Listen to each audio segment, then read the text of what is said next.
Episode की शुरुआत में हम देखते हैं कि वो डायरेक्टर शिंग से पूछ रहा होता है कि तुम रोबोट बे की मेंटेनेंस डिपार्टमेंट से हो, तुम्हारे लिए हमारे सॉफ्टवेयर डॉक्टर क्लाउड को हैंडल करना कुछ कॉम्प्लिकेटेड नहीं हो जाएगा।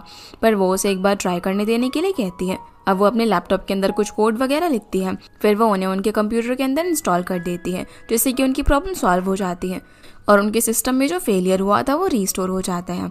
जो देखकर वो डायरेक्टर उसे प्रेज करता है और जेशिंग उसे बोलती है कि बे की फेज 2 के लिए आप एक और बार कंसीडर कर सकते हैं क्या। जिस पर वो उसे बताता है कि वो रोबोट अच्छे से डायग्नोसिस तो करते हैं, लेकिन उसके बाद भी पेशेंट्स फिर से डॉक्टर से चेकअप कराने के लिए कहते हैं, जो कि हमारे लिए और भी ज़्यादा प्रॉब्लम बढ़ाता है। जो सुनकर शिंग कहती है कि अगर हम इस रोबोट को टाउन्स और ऐसे विलेजेस में लोगों की हेल्प करें इसे टेस्ट करने के लिए जहाँ पर हॉस्पिटल मेडिकल फैसिलिटीज़ ना हो, तो ये वर्क कर सकता है ना। जिस पर वो हाँ बोलता है। तभी वहाँ पर हान तिंग भी आ जाता है। डायरेक्टर ली उसे बताते हैं कि शिंग ने सारी प्रॉब्लम सॉल्व कर दी है। तो हान बोलता है कि जल्दी ही डॉक्टर जांग की टीम आकर सिस्टम को अपग्रेड करके सारे बग्स की प्रॉब्लम सॉल्व कर देगी। फिर जब ये दोनों यहाँ से जा रहे होते हैं तो शिंग उसे कहती है कि आज जो सॉफ्टवेयर के अंदर बग आया था वो कोई एक्सीडेंट नहीं लग रहा था। जब मैंने पेशेंट्स के वहाँ पर सिस्टम फेलियर देखा तो एक आदमी उनके सॉफ्टवेयर को ब्लेम कर रहा था। साथ ही वो डोंगयांग कंपनी को भी ब्लेम करते हुए उन्हें कोई अच्छा सॉफ्टवेयर यूज़ करने के लिए बोलता है। इसलिए जेशिंग उसे इस मैटर के लिए आगे इन्वेस्टिगेशन करने की सलाह देती है। जो सुनकर हान उसे आज के लिए थैंक यू कहता है।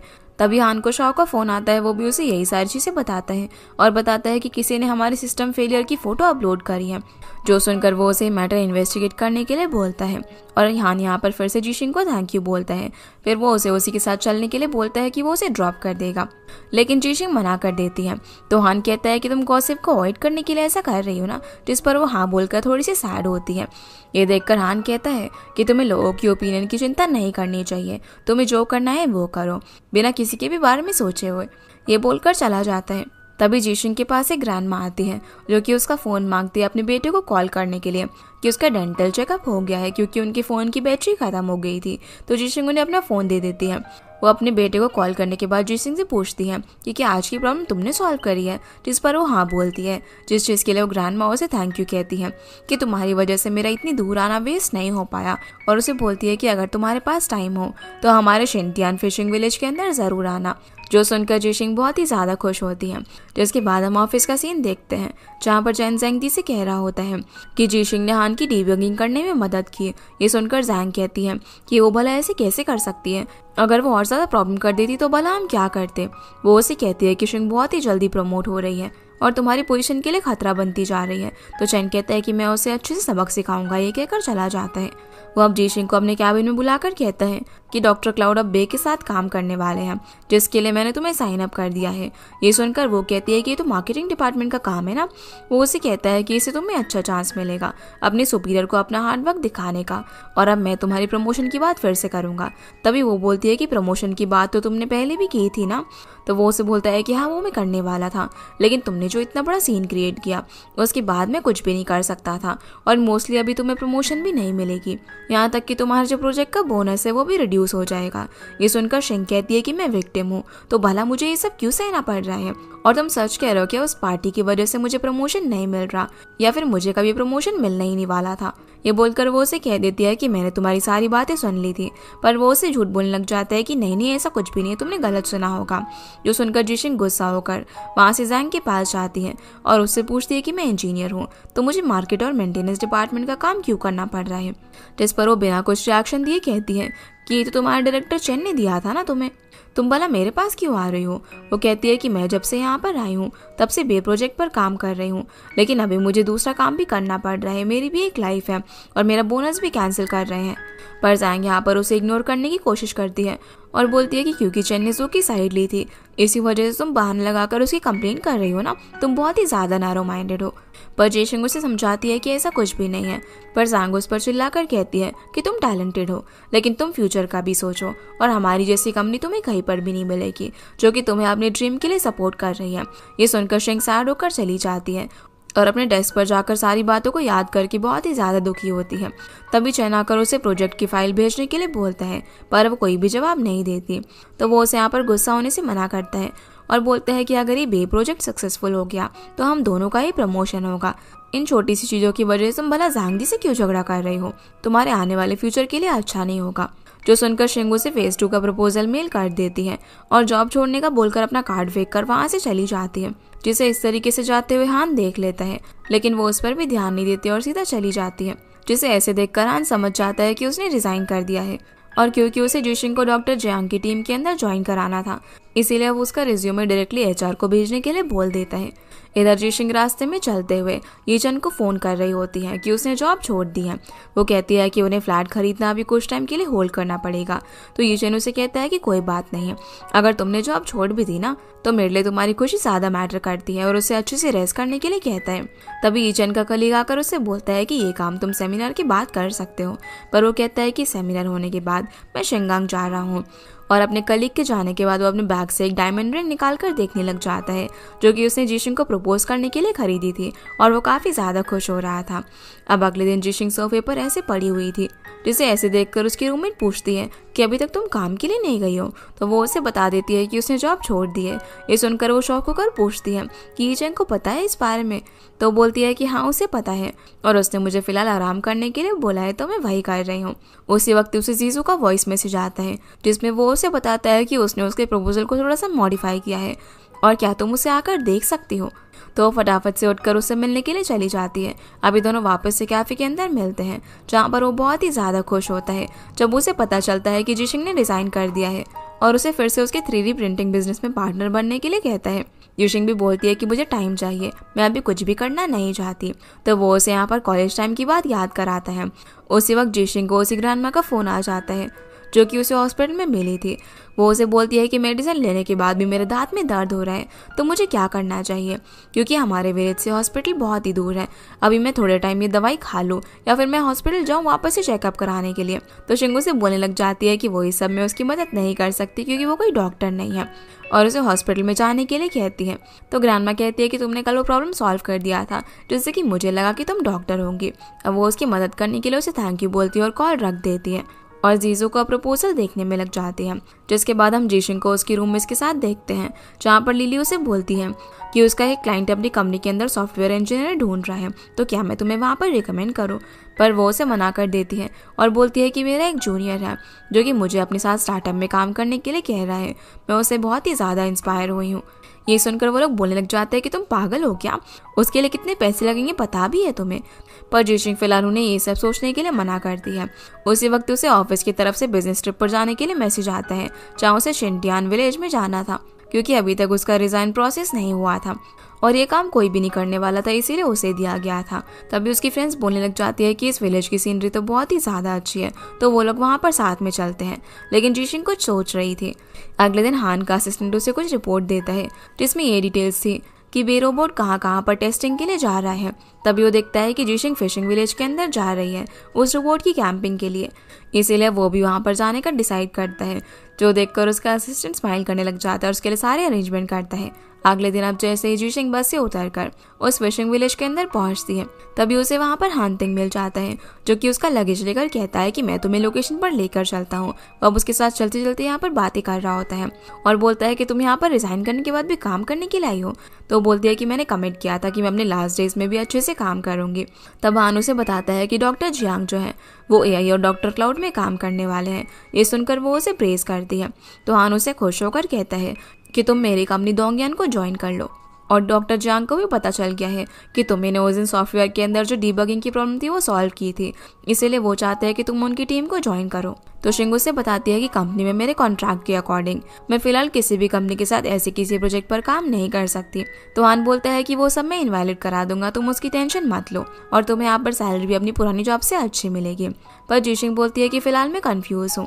तो वो उसे प्रोपोर्शनल तरीके से काम करने के लिए बोलता है और बताता है कि डॉक्टर जियांग भी ऐसा ही करते हैं, और तुम जैसे दो स्टबर्न लोग अगर एक साथ काम करेंगे तो ज़रूर कुछ बड़ा लेकर आएंगे, इसीलिए वो उसे इसके बारे में सोचने के लिए कहता है। जिसके बाद जिशिंग विलेज में लोगों को उनके रोबोट के बारे में बताकर डायग्नोसिस कराने के लिए कह रही होती है। तभी वहाँ पर उसे वही ग्रैंडमा मिल जाती है। और वो उन्हें बताती है कि ये रोबोट उसी ने डिज़ाइन किया है। ग्रैंडमा कहती है कि अच्छा है, कम से कम इसकी वजह से अब हमें इतनी दूर हॉस्पिटल तो नहीं जाना पड़ेगा। वो यहाँ पर अपनी एक फ्रेंड के साथ आई हुई थी और बताती है कि उसकी दांत में दर्द है। उस लेडी के पैर में भी कोई प्रॉब्लम थी जिसकी वजह से वो स्टिक का सहारा लेकर चलना पड़ता है। तो शिंग उसे डायग्नोसिस करवाती है, जहाँ डॉक्टर से सारी चीज़ें बता देते हैं कि फिलहाल उन्हें क्या क्या करवाना पड़ेगा जिससे कि उनकी दांत की प्रॉब्लम ठीक हो जाएगी।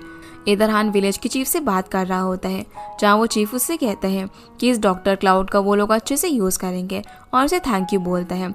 इसी बीच वो लेडी जब उठते हुए गिरने वाली थी तो शिंग उसे पकड़ लेती है, लेकिन वो जिशिंग को दूर हटाकर बोलती है कि वो खुद चल सकती है और अपने स्टिक के सपोर्ट से चलने लग जाती है। जो देखकर ग्रैंडमा जिशिंग को बताती है कि बचपन में उनकी फ्रेंड का एक्सीडेंट हो गया था जिसकी वजह से उसका पैर काटना पड़ा और उसे अभी आर्टिफिशियल लेग का सहारा लेना पड़ रहा है। लेकिन इतना सब कुछ होने के बाद भी वो कभी भी किसी की मदद नहीं लेती। ये बोलकर वो अपनी फ्रेंड के साथ चली जाती है, जिन्हें जाते हुए जिशिंग बड़े ध्यान से देख रही थी।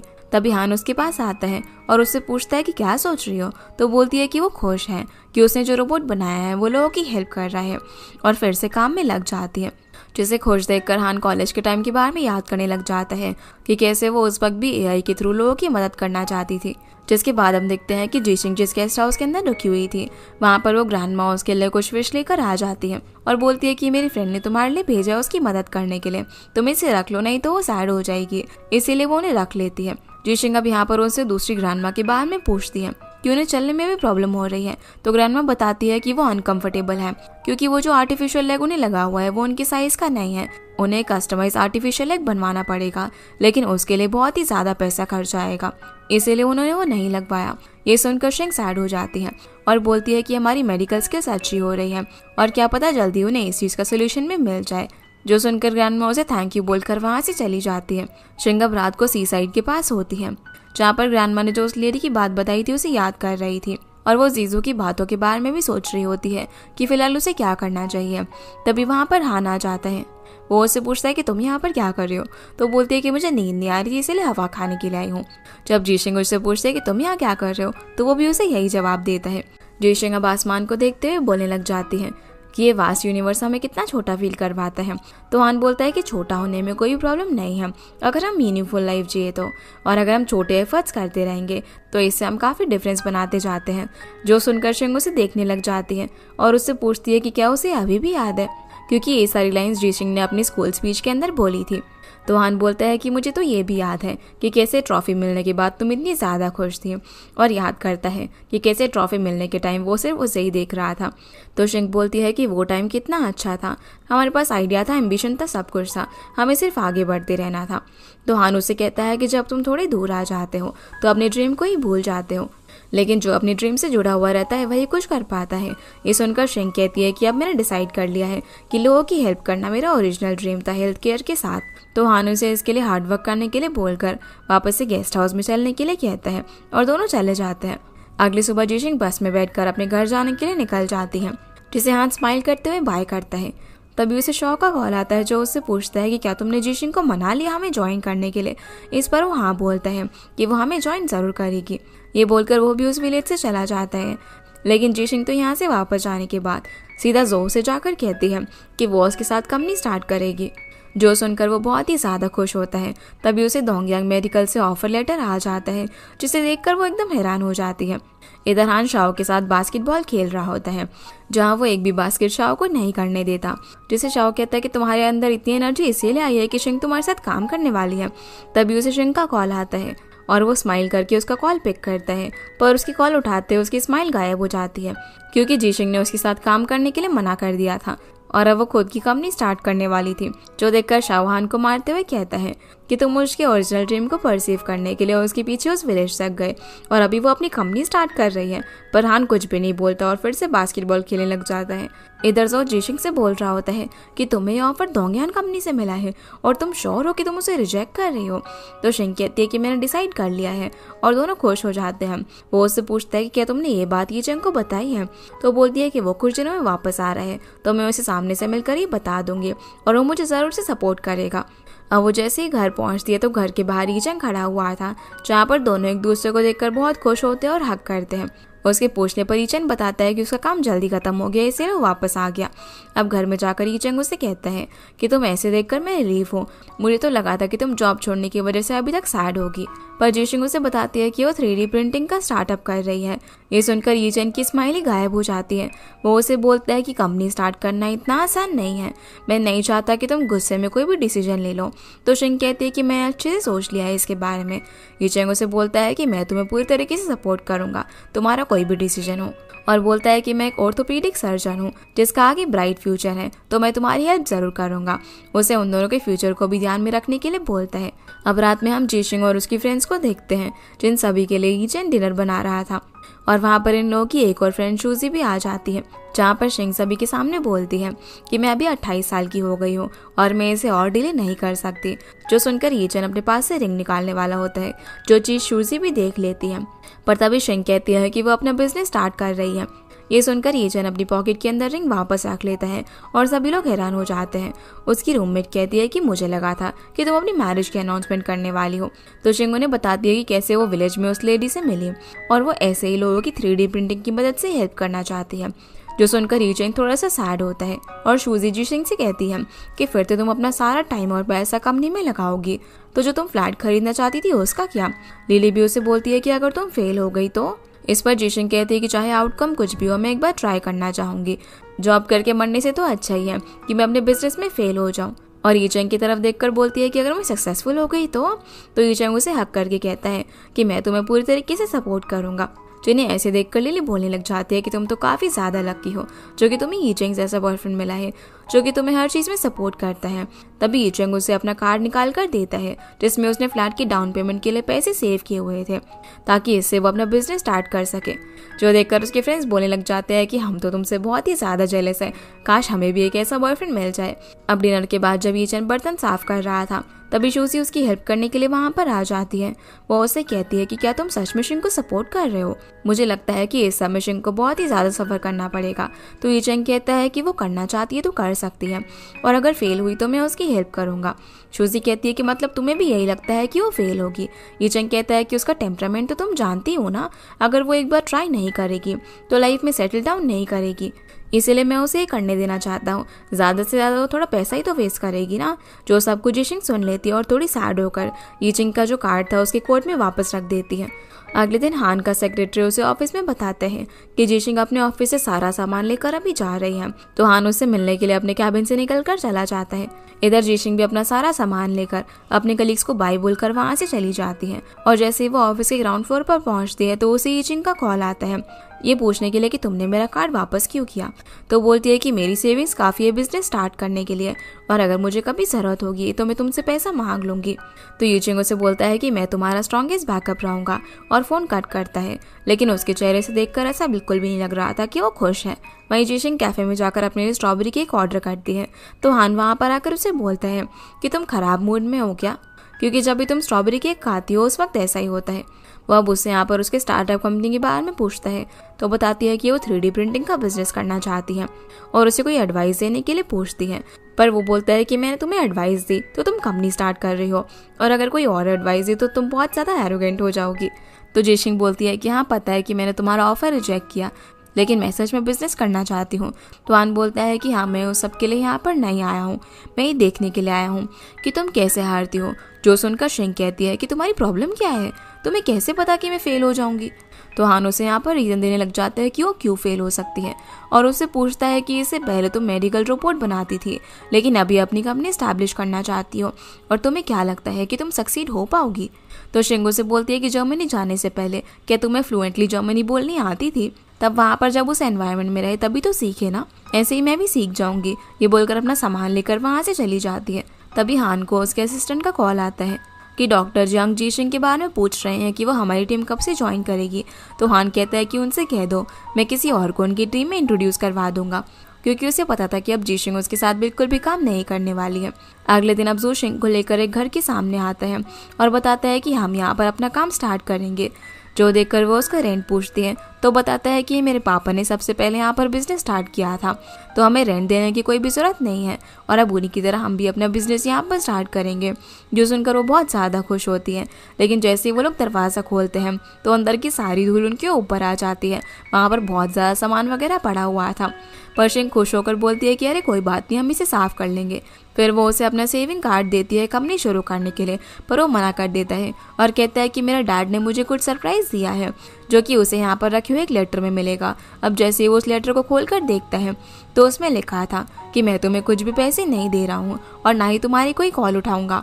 फिलहाल के लिए मैं ये घर तुम्हें ऑफर में दे सकता हूँ और तुम इसी से अपना बिजनेस शुरू करो, और जब तुमसे बिजनेस ना हो पाए तो मेरे पास वापस आ जाना काम में हाथ बटाने के लिए। ये सुनकर वो फ्रस्ट्रेट होकर चिल्लाने लग जाते हैं कि अरे मेरा स्टार्टअप कैपिटल कहाँ चला गया। तो शिंग उसे अपना कार्ड देती है ताकि इससे वो लोग कंपनी शुरू कर सके।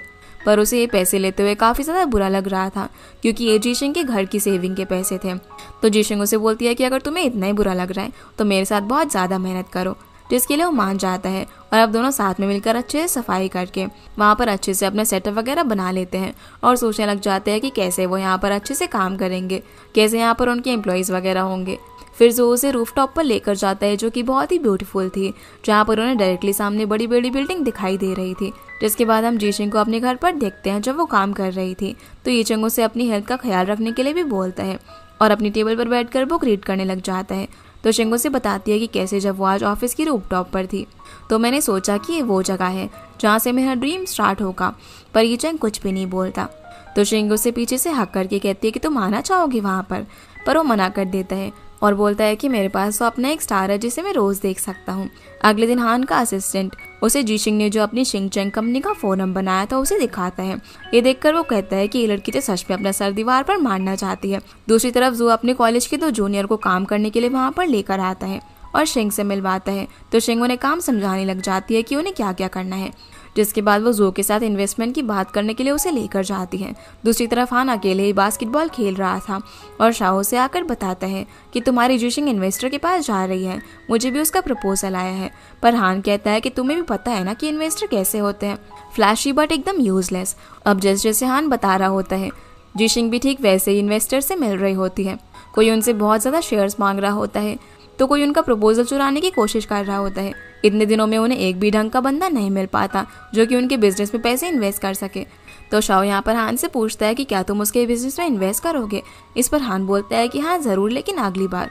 जिसके अगले दिन जीशिंग बैंक से लोन लेने का ट्राई करती है, पर क्योंकि उनका स्टार्टअप था तो इसीलिए उन्हें लोन भी नहीं मिल पाता।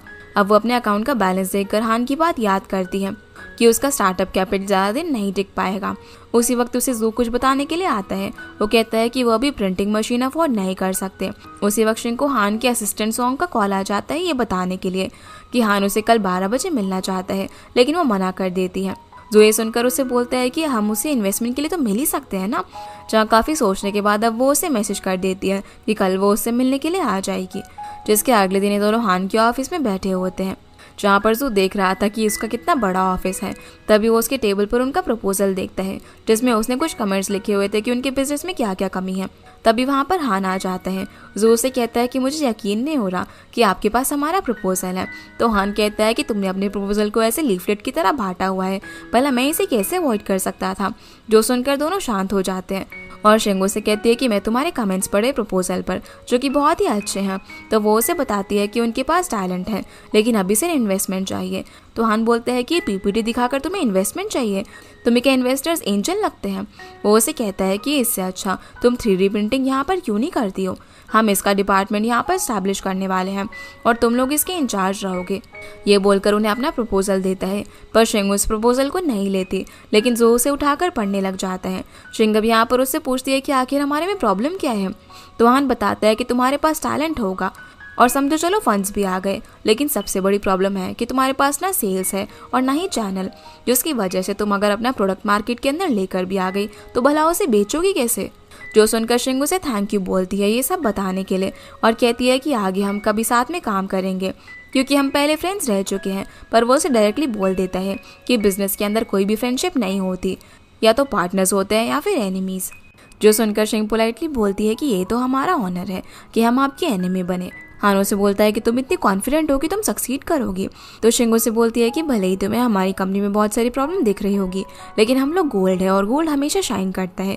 हान कहता है कि इस सिटी में हर एक जगह पर तुम्हें गोल्ड मिल जाएगा। शिंग कहती है कि लाइफ बहुत ही बड़ी है, हम ट्राई करते रहेंगे, और अपना प्रपोजल लेकर चली जाती है। जैसे ये लोग कंपनी से बाहर आते हैं तो जीजा उसे कह रहा होता है कि हम लोग डोंगयान में काम कर सकते हैं, उन्होंने कितना अच्छा प्रपोजल हमें दिया है। पर शिंग गुस्से में उसे समझाती है कि ये सब उसकी ट्रिक थी हमें मैनिपुलेट करके ज्वाइन करने की, और अगर हम ऐसे बॉस के अंडर काम करेंगे तो हमारी लाइफ कैसे होगी। उसने जो उसके प्रपोजल पर रिमार्क्स लगे थे वो उसे फेंक कर बोलती है कि हमें बस आगे बढ़ते रहना है। लेकिन तभी उस फेंके हुए प्रपोजल को फिर से लेकर आ जाती है ताकि वो अपनी गलतियों को सुधार सके। इधर हान का सेक्रेटरी उसे बोलता है कि आपने शिंग के लिए इतना किया, लेकिन उसने फिर भी आपको रिजेक्ट कर दिया। तो हान खुश होकर कहता है कि वो ज़्यादा टाइम तक होल्ड नहीं कर पाएगी। जिसके बाद हम शिंग की रूममेट हुआन को देखते हैं जो कि लाइव स्ट्रीम कर रही थी किसी और लाइव स्ट्रीमर के साथ कम्पीट करके, जहाँ पर कोई मिस्टर लू नाम का पर्सन आकर उसके ओपोनेंट को सपोर्ट करता है। जिस बीच शिंग भी अपने रूम में बैठकर हान के जो कमेंट्स थे उनको अच्छे से पढ़कर प्रॉब्लम नोट कर रही होती है। दूसरी तरफ हम शाओ को देखते हैं जो कि ड्रिंक कर रहा था। हान भी यहाँ पर उसके साथ होता है। वो उसे बोलता है कि मैंने आज तक शिंग जैसी लड़की नहीं देखी जो बार बार तुम्हारा प्लान खराब कर रही है। वो उसे उसकी कंपनी में इन्वेस्ट करने के लिए कहता है, जो सुनकर हान बोलता है कि कोई भी इस तरीके से अपनी कंपनी स्टार्ट नहीं कर सकता, उसके पास बहुत ही आइडियाज़ है, वो अच्छे से काम भी करती है, लेकिन अगर वो डोंगयान में काम करेगी तो उसकी एबिलिटीज़ और ज़्यादा बढ़ेगी। पर उसकी खुद की कंपनी में उसे सिर्फ टेक्निकल्स ही नहीं और भी बहुत सारी प्रॉब्लम्स हैंडल करनी पड़ेगी। शाओ से कहता है कि तुम तो उसे पसंद करते हो ना, तो प्यार के लिए उसकी कंपनी में इन्वेस्ट कर दो। इस पर हान कहता है कि मैं कभी प्यार की वजह से उसमें इन्वेस्ट नहीं करूँगा और वो भी ये नहीं चाहेगी। अगले दिन फिर हम शाओ को देखते हैं जो एक अंडरग्राउंड पार्किंग के अंदर अपनी कार लगा रहा होता है, लेकिन तभी उसकी जगह पर लिली आकर अपनी गाड़ी लगा देती है, जिसे वो ऐसे करते हुए बस देखता ही रह जाता है। अब लिली मॉल में होती है जहाँ पर कोई बच्चा आकर उसे टकरा जाता है, जिसकी वजह से उसका पर्स नीचे गिर जाता है। अब जब वो अपना सामान उठा रही थी तभी शाओ भी आकर उसकी हेल्प करते हैं। जब वो उसके पास एक VIP कार्ड देखता है तो लिली भी उसे थैंक यू बोलकर चली जाती है। इधर शिंग अपने ऑफिस को डेकोरेट करते हुए जीजो को बताती है कि हान के कमेंट्स पढ़ने के बाद मैंने नया प्रपोजल बनाया है, जहाँ पर जीजो अपने आप को डाउट करते हुए कहता है कि क्या वो सक्सीड कर पाएंगे। तो शिंग से कहती है कि कंपनी ऐसे ही स्टार्ट होती है, एक एक प्रॉब्लम ढूंढो और उन्हें सॉल्व करो। तभी वहाँ पर उसके फ्रेंड्स लिली, शूजी और युआन आ जाती हैं जो कि उनकी कंपनी के लिए कुछ सामान वगैरह लेकर आए हुए थे। जहाँ पर जीजो तो बस लिली को देखते रह जाता है क्योंकि वो उसे बहुत ही ज़्यादा अच्छी लगती है। ये सभी लोग अब रूफटॉप पर जाकर बारबेक्यू बना रहे थे, जहाँ पर जीजो लिली की हेल्प कर रहा था, जिन्हें इस तरीके से शिंग भी देख रही थी। तभी शूजी यहाँ पर सभी लोगों से बोलती है कि हमें ईचन का वेट करना चाहिए, पर शिंग बताती है कि वो किसी इंपॉर्टेंट काम में है तो वो नहीं आ पाएगा। जो सुनकर वो थोड़ी सी सैड हो जाती है और उसके बिहेवियर से साफ पता चल रहा था कि वो ज़रूर ईचन को पसंद करती है। इसी बीच जीजू और लिली बातें कर रहे थे कि उनका कॉलेज कब कंप्लीट हुआ, जहाँ बातों ही बातों में उसे पता चल जाता है कि वो उसे 3 साल बड़ी है, लेकिन उसके लिए ये सब मैटर नहीं करता था। तभी ये लोग शिंग से उसके इन्वेस्टमेंट के बारे में पूछने लग जाते हैं, तो वो उन्हें बताती है कि वो किस किस टाइप के इन्वेस्टर से मिले। इसी बीच शूजी यहाँ पर बोलने लग जाती है कि मेरी मॉम ने एक ब्लाइंड डेट अरेंज की है, मुझे वहाँ पर मेरी मॉम की वजह से ज़बरदस्ती जाना पड़ रहा है और वो लड़का भी अपने साथ किसी को लेकर आने वाला है। जहाँ उसके इंसिस्ट करने पर शिंग और मैंग मान जाते हैं।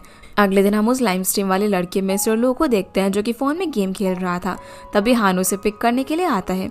असल में ये लड़का हान तिंग का अंकल होता है। हान उसे बोलता है कि तुम्हारी मॉम ने मुझे तुम्हें ब्लाइंड डेट पर लेकर जाने के लिए कहा है, इसलिए मैं यहाँ पर आया हूँ, नहीं तो मैं तुम्हारे साथ नहीं जाता। तो लू यहाँ पर उसे कंप्लेन करता है कि उसकी मॉम हमेशा उस पर चीज़ें फोर्स करती है, मैं तो सिर्फ अब ये भी ग्रेजुएट हुआ हूँ फिर भी वो मुझे ब्लाइंड डेट पर भेज रही है।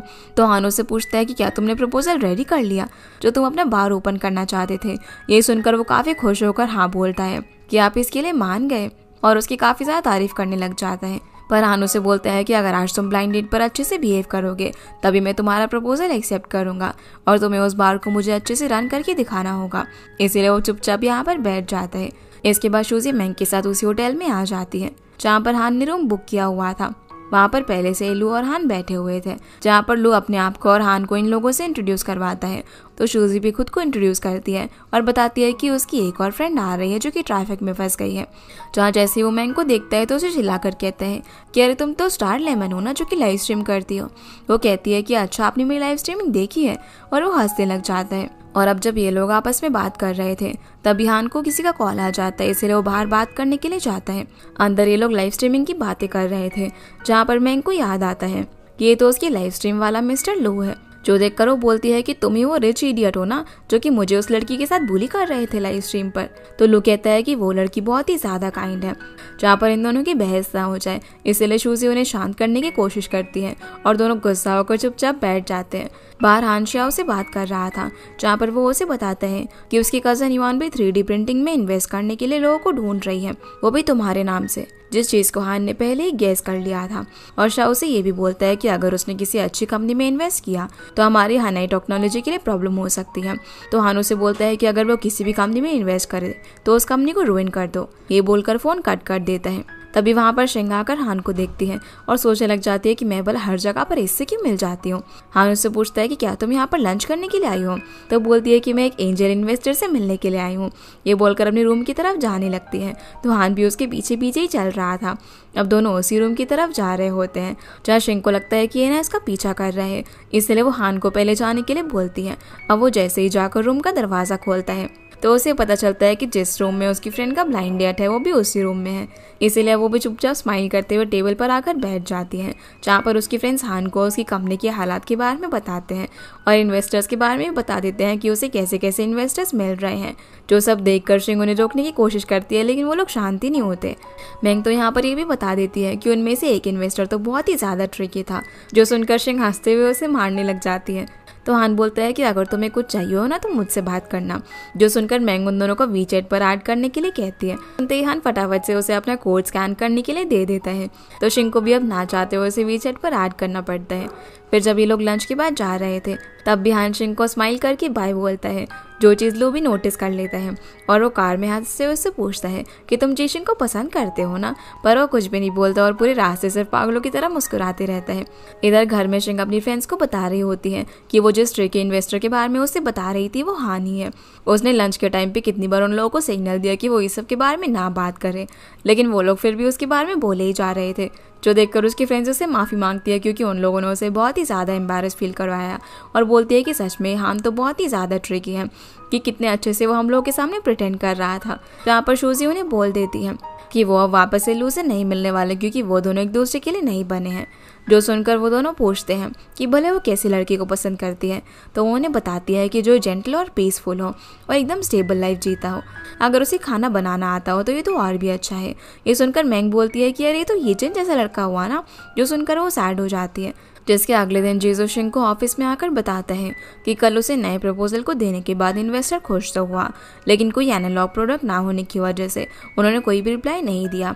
ये सुनकर शिंग उसके एम्प्लॉयज़ और जीजो से कहती है कि हमें और ज़्यादा मेहनत करके अपना एनालॉग प्रोडक्ट जल्दी ही बनाना पड़ेगा, जिसके लिए सभी लोग हाँ बोलकर काम में लग जाते हैं। अब दोपहर में वहाँ पर ये चैन आता है सबके लिए खाना लेकर। शिंग उसे देखकर काफ़ी खुश होती है और अपने एम्प्लॉय से उसे इंट्रोड्यूस करवाती है। तो ये चिंग उन्हें आराम से खाना खाते हुए काम करने के लिए बोलकर खुद साइड में बैठ जाता है ताकि उन्हें डिस्टर्ब ना हो। फिर शाम के वक्त वो रूफटॉप पर जाता है और शिंग ने जो उसे बोला था उसकी ड्रीम के बारे में उसे याद करते हुए खुश होता है, लेकिन फिर सैड होकर सोचता है कि क्या मैं भी उसके फ्यूचर प्लान में ऐड हूँ। अब काम खत्म करने के बाद वो उसे कार से घर वापस लेकर जा रहा था, जहाँ पर वो उसे पूछता है कि 4 दिन बाद हमारी 4th एनिवर्सरी है, तो हमें कहाँ पर सेलिब्रेट करना चाहिए। लेकिन जैसे ही वो उसकी तरफ देखता है तो वो कार के अंदर ही सो गई थी। ये देखकर वो काफ़ी सैड हो जाता है कि उसके पास तो उसके लिए बिल्कुल भी टाइम ही नहीं है।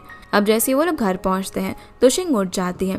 वो उसे आराम से अब अपने घर जाने के लिए बोलती है, क्योंकि उसे अपने घर पर जाकर और भी काम करना था। जाने से पहले वो उसे बोलती है कि तुम्हें ओपरास पसंद है ना, तो हम अपने 4th ईयर की एनिवर्सरी के लिए वहाँ पर जाएंगे, जिसकी उसने 2 टिकट भी खरीद ली होती है। ये देखकर वो खुश होता है और बोलता है कि मैं तुम्हें पिक करने के लिए आ जाऊँगा। अगले सीन में अब मैंग अपनी लाइव स्ट्रीमिंग कर रही होती है, जिसमें लू भी ज्वाइन करता है और उसे मोक करता है, जिससे गुस्सा होकर वो उसे ब्लॉक कर देती है। अब अगले दिन शिंग अपने एम्प्लॉयज़ को बताती है कि उनका एनालॉग प्रोडक्ट सक्सेसफुली कंप्लीट हो गया है। तो उसकी एम्प्लॉय शिया उसे बोलती है कि फिर तो हमें उसे टेस्ट करने के लिए प्रिंटर खरीद लेना चाहिए। तो शिंग बोलती है कि प्रिंटर तो जल्दी ही आ जाएगा और अभी उन्हें 3 दिन को ऑफ देती है। जिनके जाने के बाद जीजू सैड होकर प्रिंटर के बारे में सोचता है कि अब वो लोग क्या करें। क्योंकि प्रिंटर खरीदने के लिए तो बहुत ही ज़्यादा पैसे चाहिए था। पर तभी उसे आइडिया आता है कि वो लोग प्रिंटर रेंट पर ले सकते हैं, और अगर एक बार वो लोग अपना एनालॉग टेस्ट कर लें तो इससे उन्हें इन्वेस्टमेंट मिलने में भी आसानी होगी। इसीलिए अभी दोनों प्रिंटर रेंट पर लेने के लिए कंपनीज को कॉन्टैक्ट करने लग जाते हैं। और इसी के साथ ये एपिसोड यहीं पर ख़त्म हो जाता है। तो गाइस, ये थी आज की वीडियो एंड आई होप आप लोग को ये वीडियो पसंद आई होगी। तो इस वीडियो को लाइक कर चैनल को सब्सक्राइब जरूर कीजिएगा। आपसे फिर मिलते हैं इस ड्रामा के अगले एपिसोड में। तब तक के लिए गुड बाय।